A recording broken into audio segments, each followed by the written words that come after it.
સુરેન્દ્રનગરના સાયલા તાલુકાના નવાગામ જ્યાં એક ખેતરમાં ગાંજાની ખેતીનો થયો પર્દાફાશ। વાત એવી છે કે પોલીસે માલાભાઈ ડાભી નામના વ્યક્તિને લીલા ગાંજાના 5 છોડ સાથે દબોચ્યો હતો। પૂછપરછમાં ખુલ્યું કે તેણે પોતાના ખેતરમાં કપાસ અને તુવેરના પાકની આડમાં ગાંજાનું પણ વાવેતર કર્યું છે। ડ્રોનની મદદથી પોલીસે આરોપીના ખેતરમાં દરોડો પાડ્યો તો અહીંથી લીલા ગાંજાના 30 છોડ મળી આવ્યા।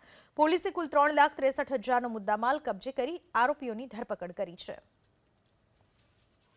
સ્થળ ઉપર જઈને તપાસ કરવામાં આવેલી અને આ જે આરોપી છે એમણે પોતાના કપાસના વાવેતરની વચ્ચે આ છોડવાનું વાવેતર કરેલું હોય તે ડ્રોનના ફૂટેજથી અને પોતે જે છે સ્થળ ઉપર પણ વેરીફાઈ થતા એમના વિરુદ્ધમાં NDPS એક્ટની સંલગ્ન કલમોના આધારે ગુનો દાખલ કરવામાં આવેલો છે અને કુલ એમણે 5 ગાંજાના છોડ વાવેલા હતા જેનું વજન કરતાં કુલ 11 kg ગાંજાના છોડનું વજન છે અને કુલ 1,10,800 રૂપિયાનો જે મુદ્દામાલ થાય છે એ કબજે કરવામાં આવેલો છે અને હાલ આ આરોપી જે છે એ કસ્ટડીમાં છે અને આગળની તપાસ ચાલુ છે।